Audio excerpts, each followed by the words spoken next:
This is The Joe Gaither Show on BamaCentral.com.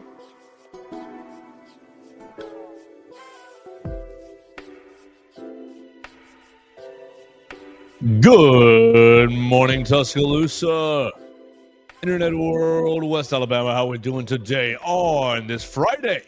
Happy Friday. It's the Joe Gaither Show on Bama Central and BamaCentral.com. You guys are hanging out with us on the Bama Central YouTube channel. You're watching us at Joe Gaither 6 on your favorite social media machine. We appreciate everybody who's joining us there or listening to us on Spotify, Apple Podcasts, and Amazon.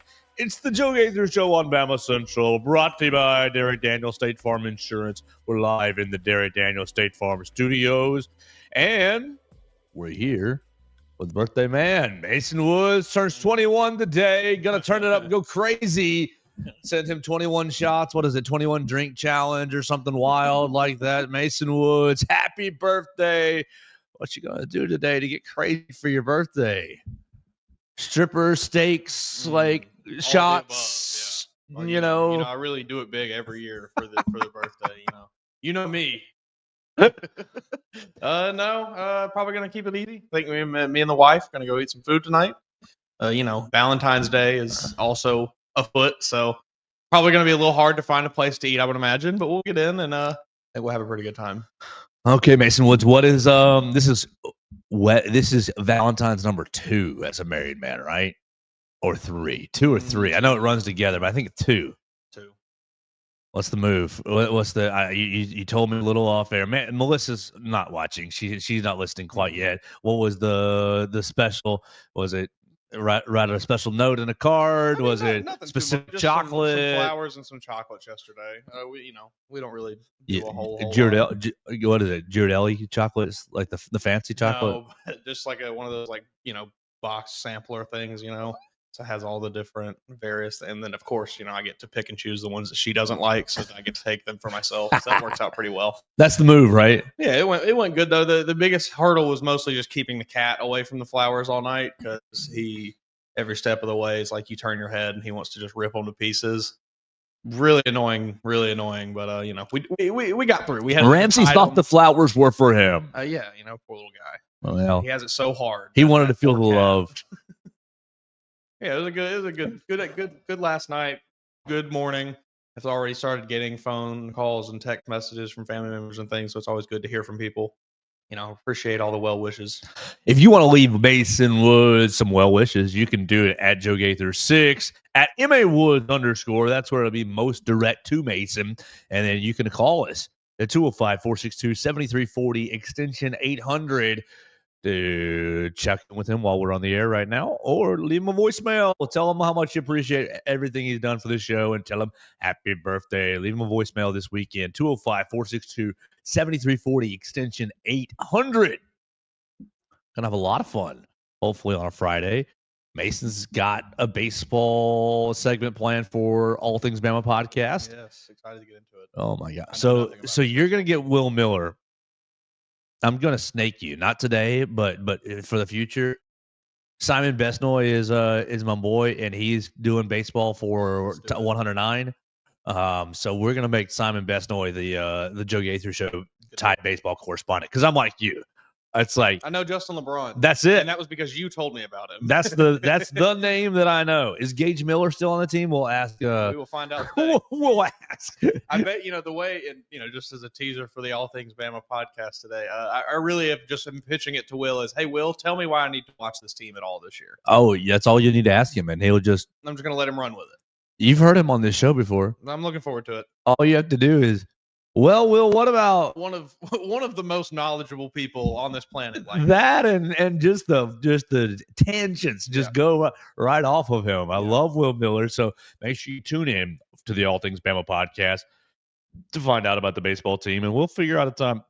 We got to figure out a time. It's going to be one of the early mornings, because Simon's rolling into school from 8 to 9. Oh, yeah. We got to get him before he gets on the bus, because that young prodigy is going to be covering baseball for. They said, we don't want to cover baseball. Who wants to do it? Simon, better man than I. Always raising his hand. Simon, here I am, Lord, send me. We're going to have some fun today on the Joe Gaither Show. We invite your phone calls at 205-462-7340, extension 800. We want to talk about what, Mason? A basketball game tomorrow in several different ways. Alabama and Auburn are playing in Coleman Coliseum. 3 o'clock. It's going to be a lot of fun. Hopefully you get in there. Hopefully you took a mortgage out, took a second mortgage out so you could get tickets. I will try my best to find my way in there. I think I've got a pretty good way to get in there. And so that's going to be fun on Saturday. Events. We're going to see Joe come down from the ceiling. Like, you're gonna, Mission Impossible style. You're right at mid-court, Don't mind me. Overshot it a little bit. Don't mind me. Coach, just keep the game going. So it's all good. It's all good. Oh, Facebook just flashed me a happy birthday to Mason Woods. So great. Awesome. Very nice. Thank you, Mark Zuckerberg. Zuck. Oh, we want to talk about Stephen Pearl, though. I want to talk about Stephen Pearl. I want to talk about the NFL Combine. The NFL Combine announced their invitees. And so we'll look at the invitees and we'll kind of try to decide who's going, who's going to be participating and really who the Combine means the most to. And then did I have other notes here? I had two other notes. I had Yay Alabama content. We are critiquers, critics. Yeah, that's the right word. We're analysts. We like to analyze. I'll even call myself a harsh critic. Yeah, of the NIL collective. But because we are critics, we need to praise them when things go well. And I think that there is something going well that you should be subscribing to if you're into that. We'll talk about that. And we'll finish, I guess, with some thoughts on College Game Day as it comes to town tomorrow. Are you waking your butt up early at 7:30, 6 o'clock, 5 o'clock to get over to Coleman Coliseum to watch College Game Day? We'll finish with that. Mason, anything on your brain that you don't want to talk about with all things Bama? I mean, kind of, I guess, in that same vein, a little bit of College Game Day and the whole ESPN experience, television experience. I've seen many people kind of being pre-angry that this game likely this afternoon will be tipping off on ESPN News rather than the slotted channel because of the way ESPN has been scheduling games to go for 2-hour slots when we know good and well they're going to take a little longer than that. But ESPN does it on purpose, right? I'm assuming there's some reason. Is it to get LeBron and Luke on TV more? No, it's absolutely to get you to subscribe to ESPN Plus. Yeah, that's fair. So that I don't miss my first 5 minutes of the game. I just watch it on ESPN. What ends up happening in my household is, the game is not starting on time. Let me go to my ESPN app. Let me click on it there, and I'll just watch it all the way through the first half, and then I'll switch back to regular cable. But they're doing it just to see. I'll do this. I'll take the spiteful route. And I'm not going to – we'll just leave it at that. I still watch the game, but ESPN, you're not getting any credit from me. The other thing I'll do is if I'm, really feeling lazy or really feeling like I don't want to go to the app because I really do not want to go to another app, I'm like that might be the boomer in me. I do not want to go to another app. Nothing makes me more upset than like you go to – literally whatever it could be. I was looking at a canister of Clorox spray the other day. You look on the back, download our Clorox app. What could that app possibly be for? No, this will get me fired up. I'm with you, full boomer on this. You don't need an app. I'm already watching my Comcast selection on the smart TV. Yeah, and that has all my TV channels 0 through 1,000 or whatever. Okay, if the game's not there, I don't want to back out of my Comcast selection. Go over to my ESPN select. I hate it. That's why I don't watch a whole lot of Hulu. I don't watch a whole lot of Netflix. I don't watch a whole lot of anything that make me go to a different app. So what I'll do sometimes is I'll just pull up the app that's already downloaded on my phone, 109. Just listen to the first 3 or 4 or 5 minutes. Yeah, that's a great way to experience it. Listening to it. Oftentimes this year, I've been post-workout right as soon as the game has started. And so it's been Chris and Brian as I'm getting out of the shower, trying to get ready to go sit down. But they do it on purpose just to make you subscribe to ESPN+. It's like how the NFL did Christmas Day this year or was it Christmas with the Netflix game where it was we're gonna go to commercial, but you can't switch off because then you got to exit your whole app. You got to go exit. You got to find your cable. Got to go to the NBA. No, you're just gonna sit there and watch commercial and stay with football. Maybe that's why I hate what's trending. And you see YouTube TV. I'm not a YouTube TV person, but they're going up on their prices and they're losing CBS. Yeah. I was explaining this to Melissa last night, and even noted not huge sport fan, my wife Melissa. Sure.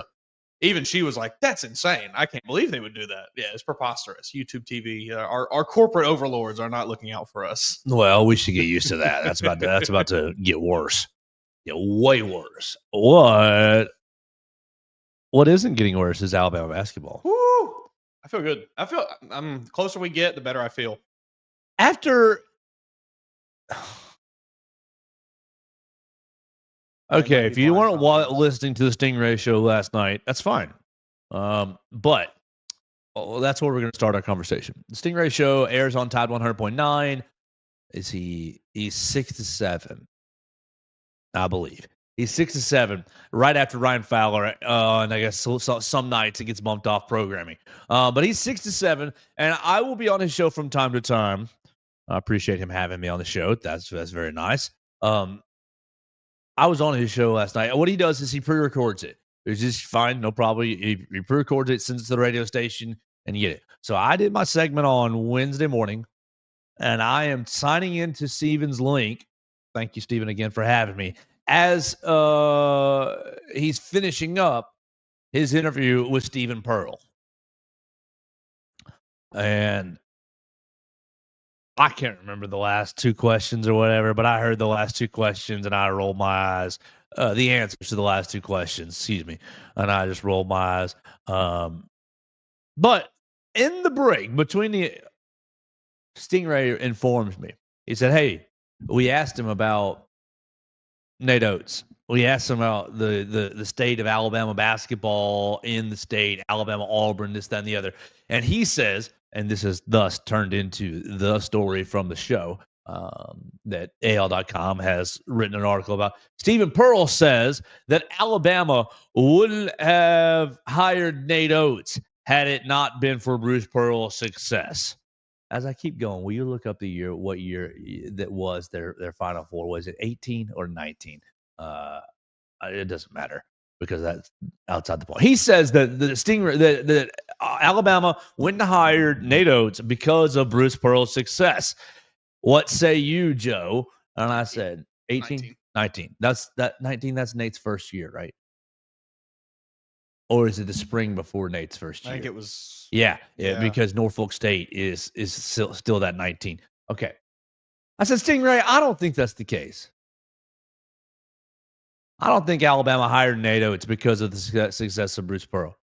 He said, what do you mean? I said, look, Alabama was already trying in basketball. The year you hired, they hired Bruce Pearl, great. The next year, Alabama hires Avery Johnson. And you can't sit there and tell me that hiring Avery Johnson is not an attempt to elevate the program. I distinctly remember seeing the announcement of that hire and being like, whoa, that's like a big name, like real big time for Alabama basketball. Like, this is awesome. That was the attitude. So the investment is there from right there, the jump. I don't even know what Bruce Pearl's record was the first year at Auburn, but it doesn't matter. Whatever his success or lack thereof did not impact Alabama in, you need to hire Avery Johnson. I think it was, we're sick of Anthony Grant. You haven't been to the tournament in a while, and you've got Greg Sankey breathing down your neck saying everybody needs to improve in basketball. Well, how are we going to do it? We're going to hire Avery Johnson. It's not. It wasn't Nate. It wasn't Bruce Pearl that brought Nate Oats to Tuscaloosa. It was Avery Johnson and Norfolk State that brought Nate Oats to Tuscaloosa. You lose at home in the NIT, the first round of the NIT to Norfolk State. You're getting fired, Avery Johnson. Oh my gosh, this is one of the worst memories I've got as an Alabama. Like that haunts me. At home. In the NIT, the first round of the NIT to Norfolk State. That's what brings Nate Oats here. Oh, I remember I wasn't even watching the game that day. I just remember because at That point in team, the season, that team made me suicidal. yes, like I had checked out. I was like, I'm not going to let them ruin my day. I'm not watching them again. And then I just see it on the timeline.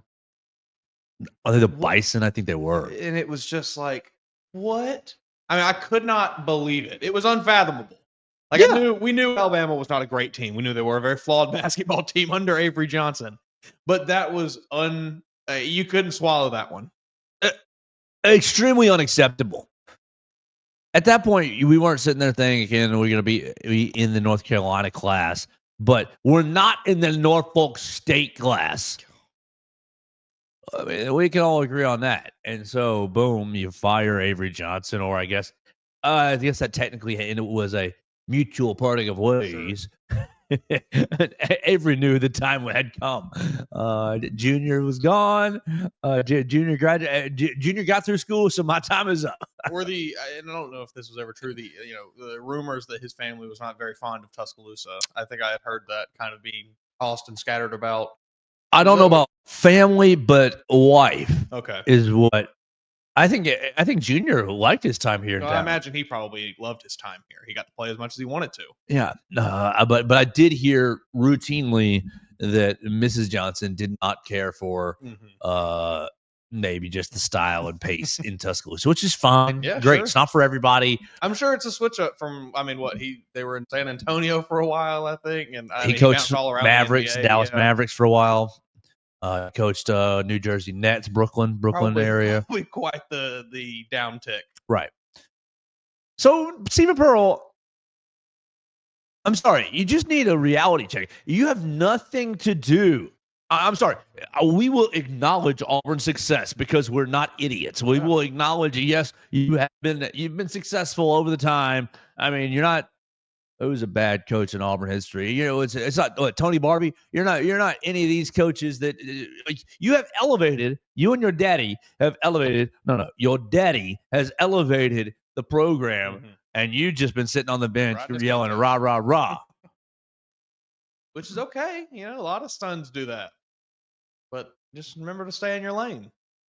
I just don't think that Now he said it in his answer, no shade, but. I mean, no disrespect. Exactly what someone says when they're about to disrespect you. I don't mean to offend you, but here's the most offensive thing I could possibly say in this moment.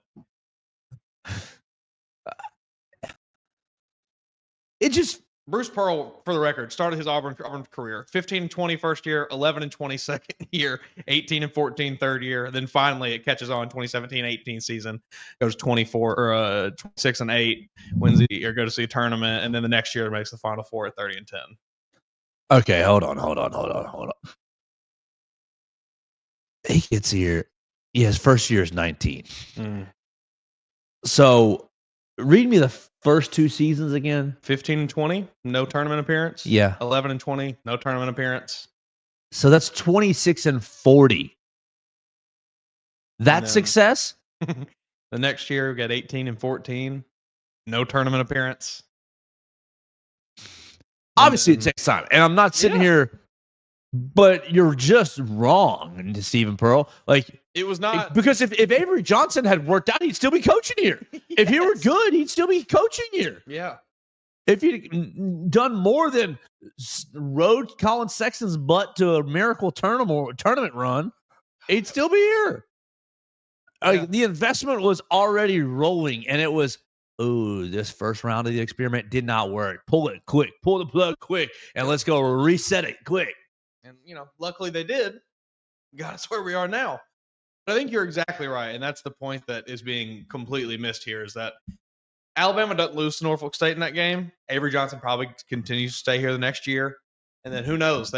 If they make it to the tournament, he probably comes back another year, signs a 3-year extension. Exactly. And we're sitting here talking about a tale of two halves still, probably. It's a tale of two halves. It just... Well, what happened tonight was just a tale of two halves. It was so One team fought hard at the beginning, and then the other team fought hard late.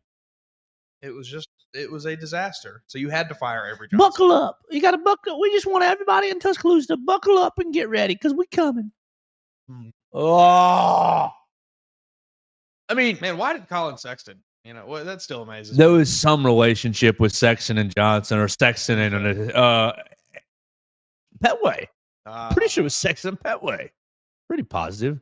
I don't want to be making that up, but I'm pretty sure that's the connection there. Because he did carry that team to a tournament. Right? Yes, before Brandon Miller, you nearly wasted the most talented player that had come through Tuscaloosa in college. Like, if it weren't for going 94 bleeping feet against Texas A&M in the SEC tournament in 4 seconds, in the last 4 seconds of the game, you missed the tournament. You missed the NCAA tournament. Your resume looks like absolute garbage. Wow, crazy times to think. I mean, and it has been a pretty short time. The turnaround. Going to the Final Four. I just think you're already rolling. You brought. I mean, the Petty class, Petty, Reese, and Herb. Sure, they're not. I think Petty was pretty highly rated, but Reese and Jones weren't. I remember him because played not personally, but my high school played against him many a time in the 4 years I was spent at high school. You never gave him a middle finger in high school, did you? Maybe a handful of times. But he got his lick back. He dunked on my very good friend very ferociously and stepped his way into the crowd to deliver some choice words to me directly in my face, and I had no way to respond. He was a lot bigger and stronger than I was. You didn't give him the gut punch. No, probably start the brawl in the student section. I don't think that my school would have matched up very well with Jemison. You didn't want to have the Malice in the Palace? I had someone's mom try to fight me one time. Ooh, were you mean? Very. Oh, Mason, mean. I love Mason. heckling. That's like you catch me in my element. You put me in a sporting event. I don't even care what it is. I will, bro. Poop talk somebody. This past Monday night at Raw, everybody's cheering for Jey Uso, right?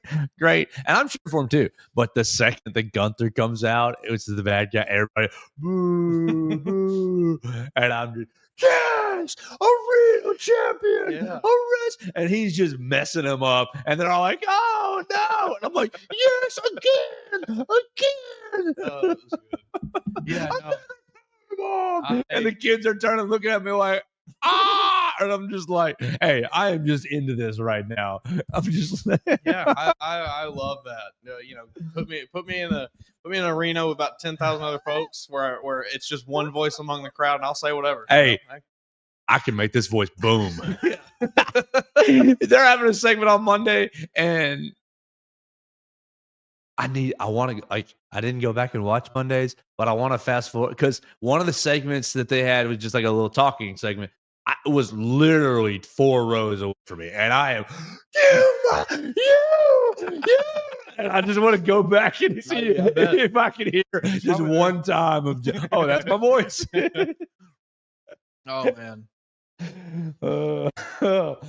Yeah, Petty. Pretty highly rated out of high school, I believe. Okay. I think they won. I think the investment was already rolling. They were very obviously trying to turn this basketball program around.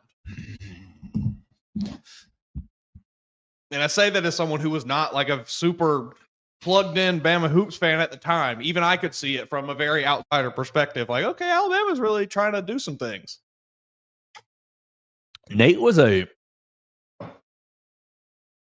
Nate really wasn't like the hot name, was he? When they got hired, I barely knew who he was. I don't remember it that way. Obviously, he had success at Buffalo. Yeah. I'm looking at it right here. He went to like 3 tournaments in two in a row. 3 out of 4 years, 2 in a row. So he was having success in major. But I don't remember it being like, oh my gosh, we got to stack up a bunch of cash to hire Nate Oats. No. Like, we've got to match this Bruce Pearl fellow across the state. I don't remember it that way. No, I remember it being look like up his record and be like, oh, kind of convinced myself that this was a good hire. Yeah, I remember it exactly that way. Like, oh, Greg Byrne might have just found somebody. Yeah. Ooh, Greg Byrne might have just went deep in the bag and said, pow. Yeah, I don't remember exactly, or if I even had like coaching candidates that I wanted in my head, but I can assure you Nate Oats was not even on my radar. Wasn't it the guy from Wichita State who was a big name, whatever his name was? There was a couple names. Thad Matta. I remember Thad Matta, the Ohio State coach, was big that coaching run. Greg something. Greg Marshall? Yeah. I'm sorry, Stephen Pearl. This is revisionist history, my friend. This is very much so. And we will respect what you've done across this state, but Over in the state of Georgia. yeah, over in West Georgia, them West Georgia water boys. Good job. You've dominated West Georgia, but I don't really think you have anything to do with Alabama's success. Sorry, I think that's an absurd take. Yeah. No, maybe if you can say now that both teams have reached a point where they're premier programs in college basketball, that competition has elevated the level of play. Sure, I'll give you that probably. Sure. But you had nothing to do with Alabama going out and trying to get good at basketball. That was happening well before you showed up. Does Stephen Pearl follow his daddy to Indiana this offseason? He follows his daddy anywhere he goes. Or is he finally going to take a head coaching job? Has he been with Bruce the entire time he's been at Auburn, and even dating back before that? Without knowing, I will say yes, but I'm looking at it up right now. I don't even know how actually long Steve's been doing it. Okay, brother played for him at Tennessee. Mm-hmm. Okay. He's in his 11th overall season with the Auburn men's basketball team. This is according to his most recent bio on Auburn Tigers. Let's see. What's his actual role? Just assistant? He was promoted to associate head coach on August 1st, 2023. Okay. Steven has been an integral part. This is from Bruce Pearl. Integral part of the success we've had at Auburn from the beginning. Many people forget that he started as an assistant strength coach, has worked his way up through our program. He has been able to recruit and coach at a very high level. His ability to communicate and teach our system to our players is second to none. He is truly one of the best assistant coaches in the country and has earned this promotion. I don't know what he does day to day, obviously, but worked your way up is rich when your daddy is the head coach. That's very, very rich phrasing there. Right, because it's, hey, Steven, this year you're going to be in the strength room with Coach Billy. Billy's going to teach you what we do. And then it's, okay, Steve, like, I love my dad, but he would have done this exact thing. But he coached at high school. It would have been, hey, coaches track and field. It would have been, hey, bro, hey, this season you're with the throwers and you're listening. You're under Coach Mark, whatever his name is. Next year you're with the sprinters, and you're. I'm not faulting either of them for doing this. Like, if I had this opportunity in front of me where my dad was a big Division I head coach and he said, hey, I got a spot, I'd probably be right there on staff waiting around too. But it's just you can't be talking like this. Do you want to email him? SRP0016 at auburn.edu. That's interesting. They got his email right there. It's titled Associate Head Coach / Defensive Coordinator. I would think, you said he started at 23. He's probably got another maybe one more stop as that before he takes a head coaching job. Maybe get up to, say, 15 years of experience total. Well, hopefully Alabama can embarrass his defense tomorrow. Woo! Hey, if they continue to shoot the way they have, they might. I mean, I'm not going to say you can run Auburn out of the gym, but hey, crazier things have happened. Let's I got two voicemails, one from 2 days ago that I didn't play yesterday because it kind of was trying to talk me into something I'm not quite ready for, but it's time to tease that. It is time to tease that because if we don't tease it, then I won't do it, and if I do tease it, then I will do it. So we got to play that, and we got to two voicemails to get it to listen to, and then we will keep the show rolling. Let's see what this sounds like. Of the year on Saturday, obviously. Alabama versus Auburn in the beloved Coleman Coliseum. I just want to leave you guys with a few X factors that I think are going to be big in the game, and then I'll let y'all talk about them. For Auburn, I think it starts off with the four guards. I'm rewinding this. What's going on, Joe and Mason? We got the biggest game of the year on Saturday, obviously. Alabama versus Auburn in the beloved Coleman Coliseum. I just want to leave you guys with a few X factors that I think are going to be big in the game, and then I'll let y'all talk about them. For Auburn, I think it starts off with the four guards that they have: Pettiford, Baker Mazzara, Miles Kelly, and Denver Jones. In my opinion, those four have to be big for them in order to win the game. They can't go out and shoot a combined 30% or 35% from three or just play poorly in general. If they want to have a chance of winning the game, I mean, we all know how good Janai Broome is. I don't think there's no question what he's going to bring to the table on Saturday, somewhere between 15 and 20 points. So in my opinion, it all comes down to those four guards and how well they play on Saturday. As for Alabama, you got to limit the turnovers, especially the live ball turnovers. You can't have 20 turnovers against these guys and expect to win the game. They're too good defensively, and they're too good at making shots. So I'm going to leave y'all with that. Roll Tide, and let's get after it.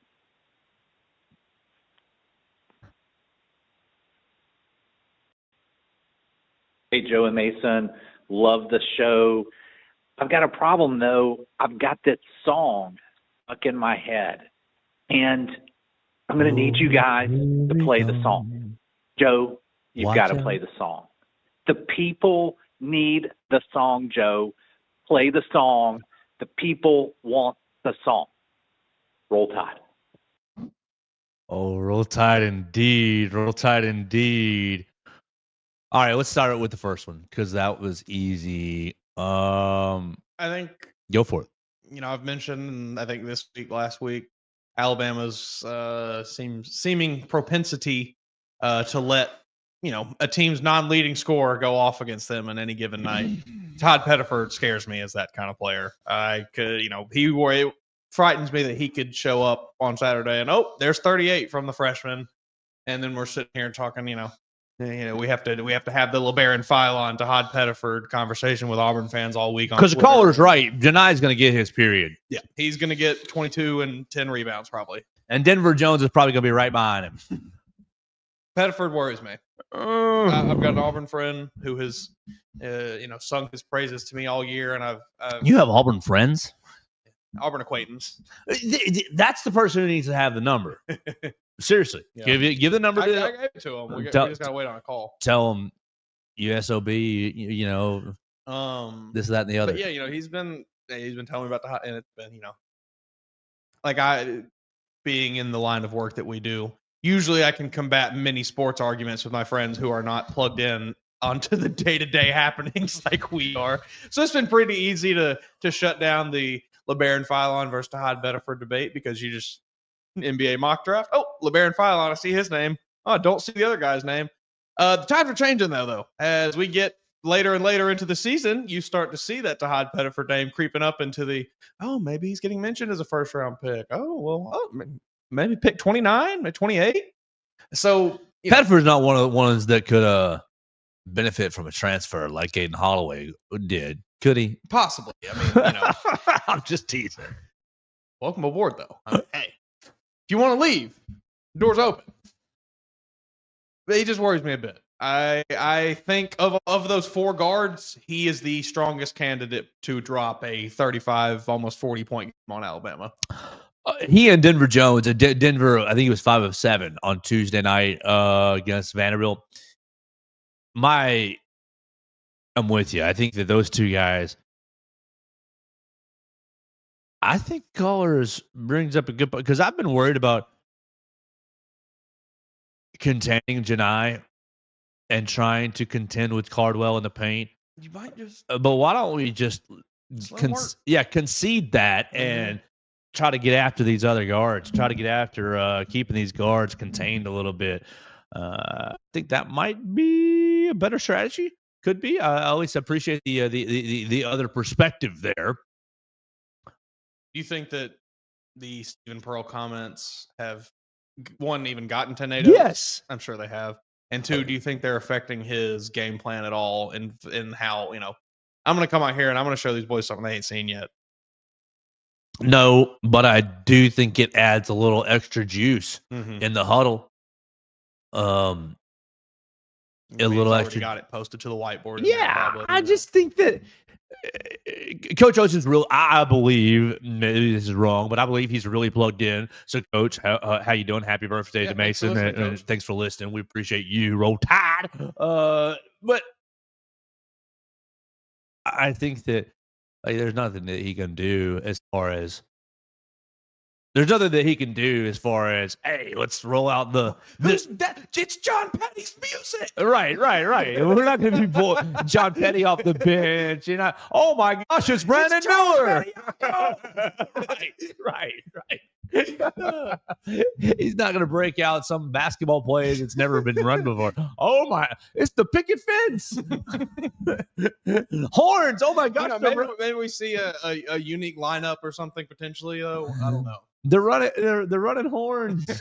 They're running flex. They're running 5 out. I mean, they're just going to run the same things that you've been running. I want to use the first. Do you think we see in this game? Go ahead. How much Aden Terrell do you think we see in this game? You think it's going to be a 12 minutes? Yeah. 12 to 15. Yeah. I like what he's been giving you. I think that you need to keep giving him more minutes. I agree. I hope that he continues to get more. I think, and more as in like 1 or 2 more every game. Yeah, don't throw him out there for 25. But 15. Maybe. Yeah. It seems like he can handle about that right now. I think so. And he just continues to look stronger and more comfortable out there every time I see him. Yeah, push him 1 more minute each night, each time out. I want to talk about the other Aden though, because I think that this. We haven't talked about it this week. We haven't talked about Aden Holloway. And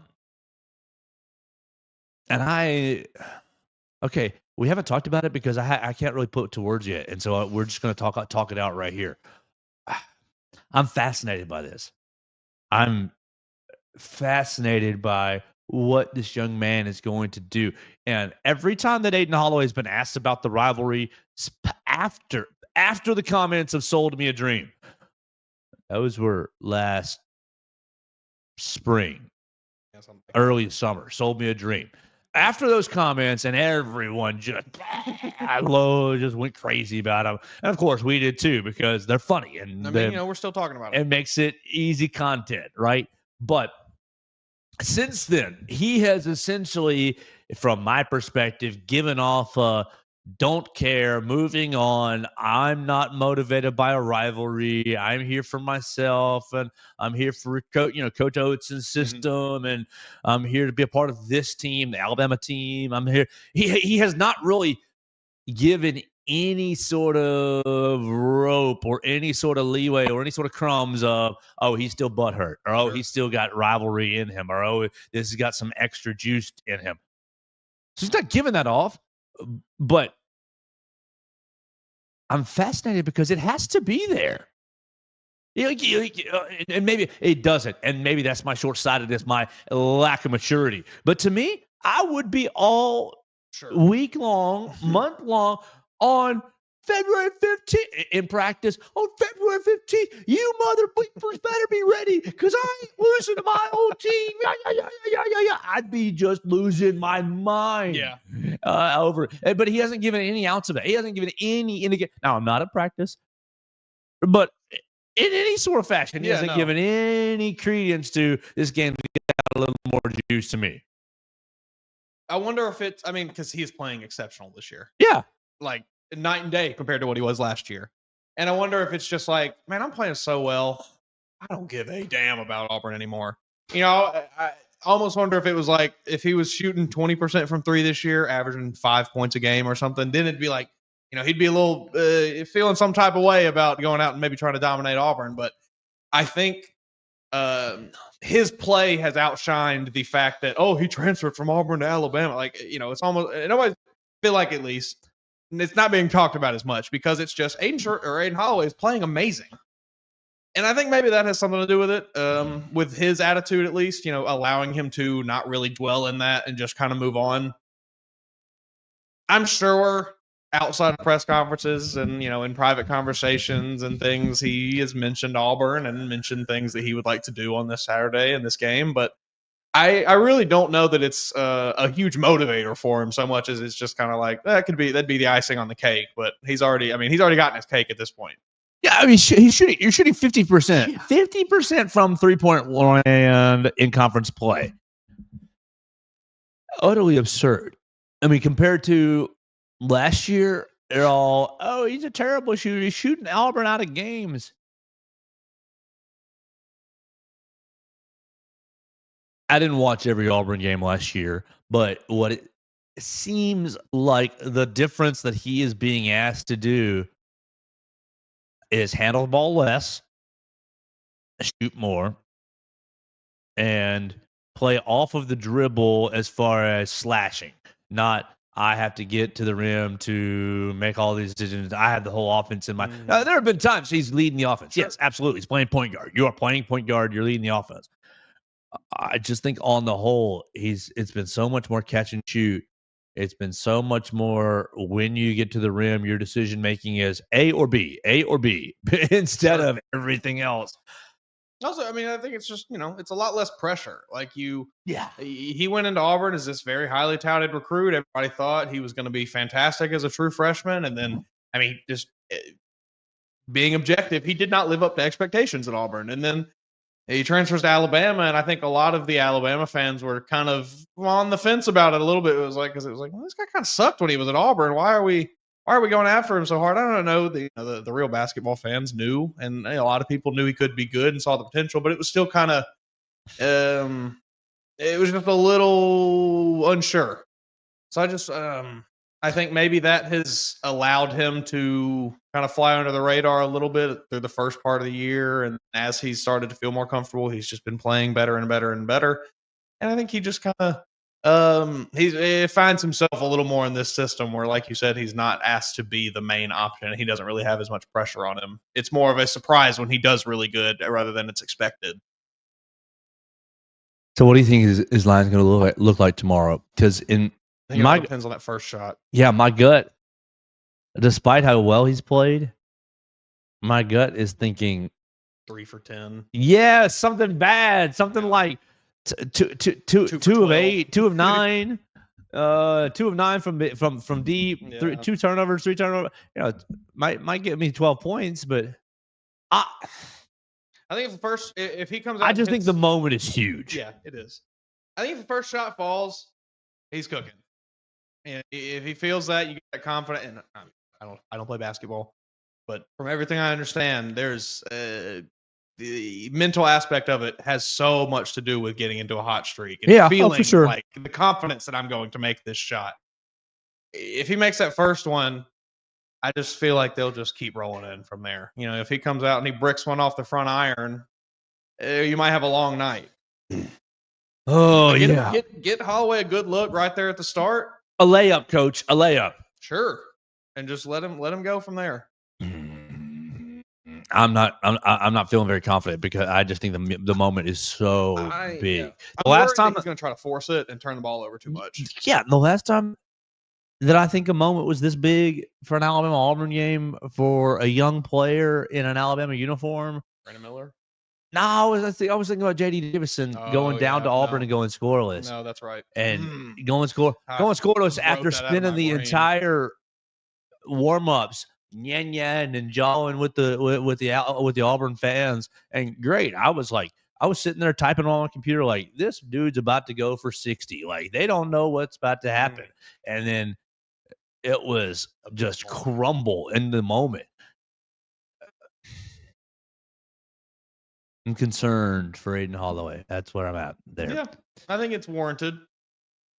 But he's done a lot of really good things this year. Sure. The concern is largely Joe Fear, not bad evidence. The evidence is strong. The evidence this year has been real strong. I think we just gotta keep the faith. Yeah. Okay. That's probably the issue. Joe, send our good vibes to Aden Holloway and put it out into the universe here. Joe's just got bad faith. That's all it is. It's not an Aden issue. It's not a anybody issue. It's a Joe issue. We've been going on this game for about 45 minutes. You got anything else that we haven't talked about this week that you think this is important in the Iron Bowl of basketball? Ooh. How many Bruce's fat chants will we get? I hope to at least. I need at least 3 of them. More than we can count, Crimson Chaos. But yeah, ideally a whole lot. More than we can count. Like any dead space, Bruce is fat. Bruce is fat. Come up with Bruce one for Steve. Fat. That's what they need to go, because he'd take it very personally. Yes, he would. And he might get a technical, throw something on the court, throw a clipboard down, spill a drink. I think the last time I counted 3 or 4 different times they did the Bruce's fat here in Coleman Coliseum. Man, he could show up looking like Dwayne The Rock Johnson, and it'd be still Bruce is fat. Bruce is fat. It's so funny to me. Like, it has nothing to do with actually, like, Coach, you could get in great shape. Awesome. No, and I hope you do. I don't. Yeah, I'm sure your doctors tell you you're in decent shape enough. sure. Yeah, it's just so funny though. I like Bruce is fat better than the F.U. Bruce, F.U. Auburn, Yeah. F.U. Pearl. Like, like, yeah, that gives me in my, like, nasty feel. But, like, I think Bruce is fat is funnier. Yeah. That's I think the it all kid depends can, the 5-year-old can chant that next to the mom. Yeah. And it's a matter of, I think Bruce takes it well. He kind of he takes it on the chin. I think so too. And he kind of just smiles and nods, So I think that plays into it also. If he was like really rampantly upset about it, maybe wouldn't be as fun. I don't know though. Yeah, I think that's one of my favorite things. This rivalry, the fan interactions, which I don't know what the jungle chants. I think they bleep you, scream. Nate. Bleep you, Nate. Do? Okay. Like, no creativity. Man, I'm excited. I feel good about the game. I think I think Bama good? continues this hot streak of shooting. What's your numbers? Because that's the next step. Is we got to nail it down. 95, 91. 95, 88. No, 91, 95, 91. We're going to stick with 95, 91. Bama takes it. 95-91, and we've all lost 3 lives watching it. What do we go? 110, 108 Auburn, in double overtime. Auburn's defense is too good for that. I like I like 80. I like 90, 92. Yeah, I like Alabama 92. I like Auburn. I'll take it by 10. Yeah, 92-82. I think you get a little stretch, a little pull away right at the end of some free throw line shenanigans stuff. 92-82 is kind of how I'm feeling. That's where I'm going to land for the Iron Bowl basketball. Wow. Mm-mm.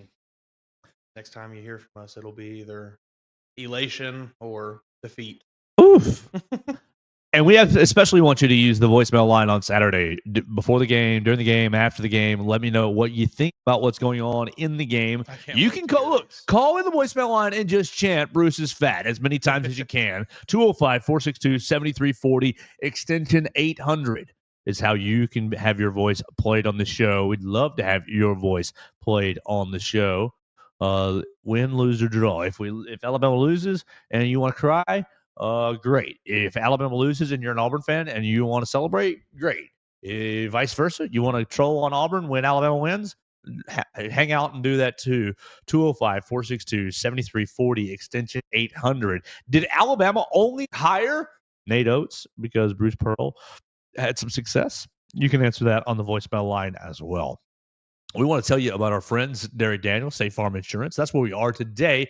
Derek Daniel, like a good neighbor, Derek Daniel and his team is there. You can call them today at 205-758-3391 for all of your insurance needs. Home, life, auto insurance needs can be taken care of right here by Derek and his team. 205-758-3391. Like a good neighbor, Derek Daniel is there. Call and see how much Derek can save you today.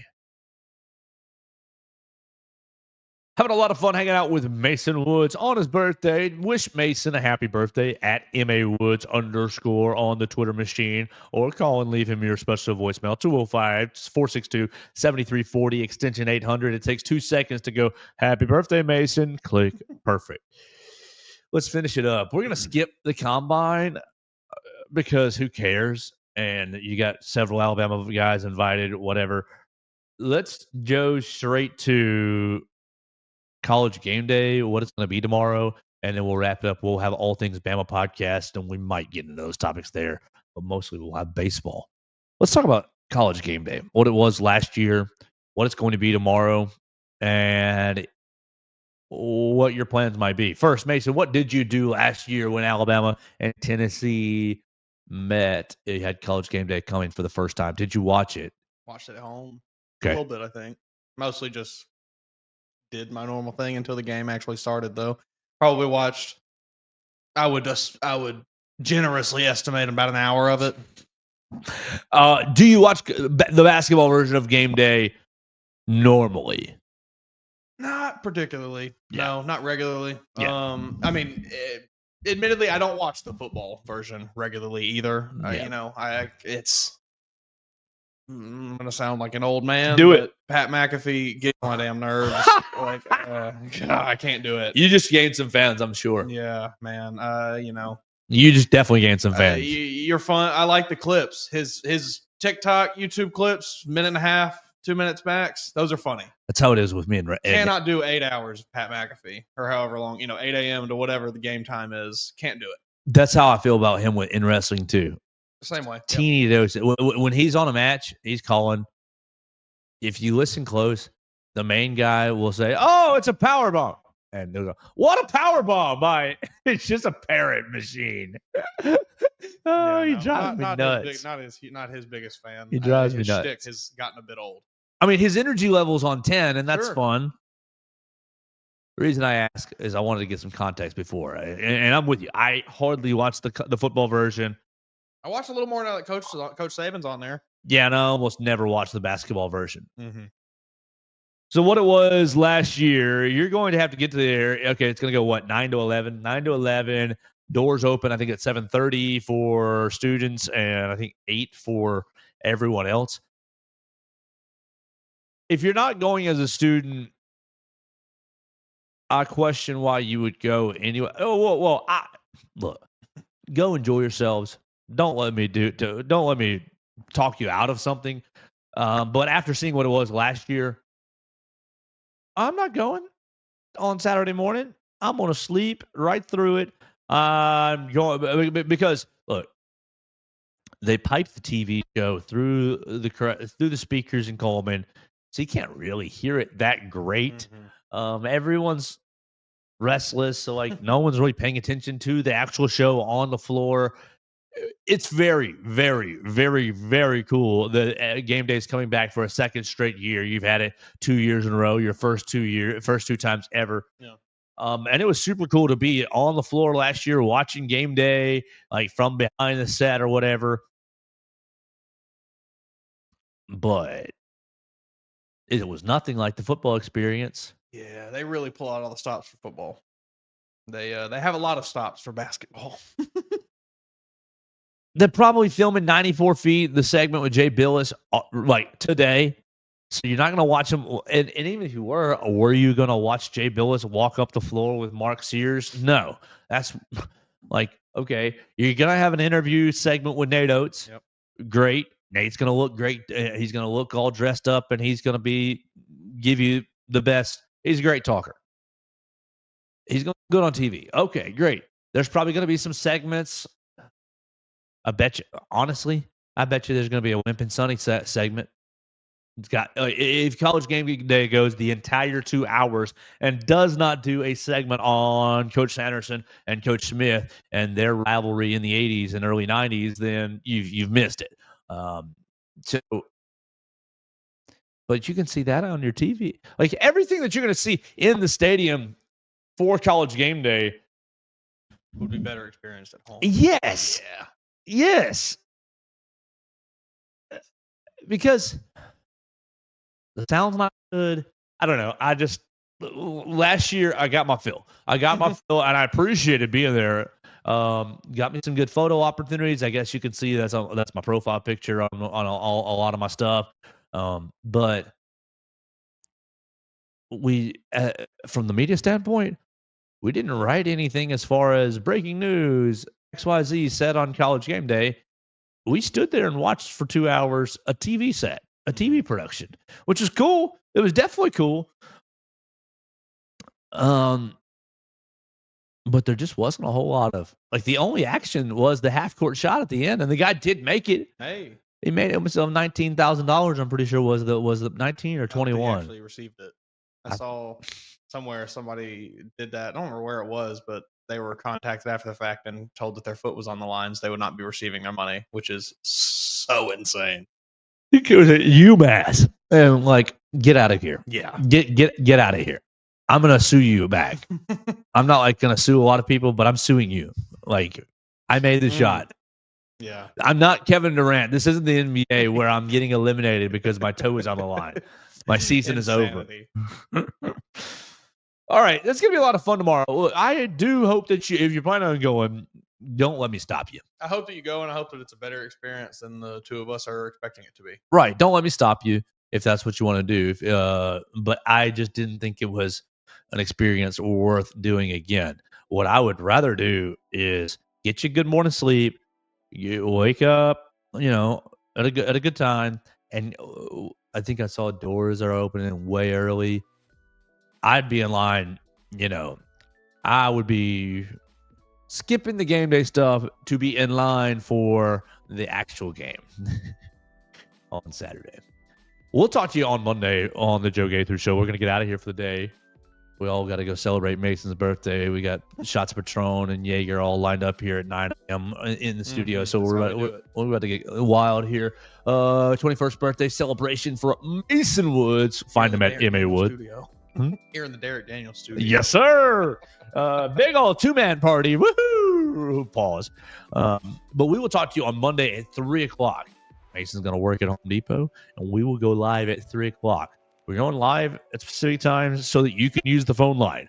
205-462-7340, extension 800. Use the phone line over the weekend to let us know what you think about all the games, the Iron Bowl, all of that stuff. We're going live Monday at 3, and then Tuesday through Friday, 8 a.m. each day right here in the Derek Daniels State Farm Studios. So give us a call, 205-462-7340, extension 800. Oh, we didn't mention that second voicemail about a song, but tomorrow before the game, I think that I'll have it ready. And so I might put it, and I will try my best to put it out online. Oh, here we come. Watch out, Stripes, he'll chew you out. He's a math teacher. He's a math teacher. I can't really sing that great. Some people tell me I can. That's all right. Blue collar's the matter. If you... Yeah, so we got a bunch of lyrics. We're going to try to string some together. It's been a long time since I sang that song. But I did have it on recording. I sent it to a couple people saying, should I keep going with this? We'll see if it's funny or not. If we win, it's going to go great. So make sure you check out the social media machines at Joe Gaither 6, and we will talk to you on Monday on the Joe Gaither Show on Bama Central on BamaCentral.com. Thanks for joining us on today's edition of the Joe Gaither Show on Bama Central. Keep up with Joe on all his social media pages at Joe Gaither 6. Subscribe, rate, and review the show on Spotify and Apple Podcasts, and be sure to read us daily at BamaCentral.com.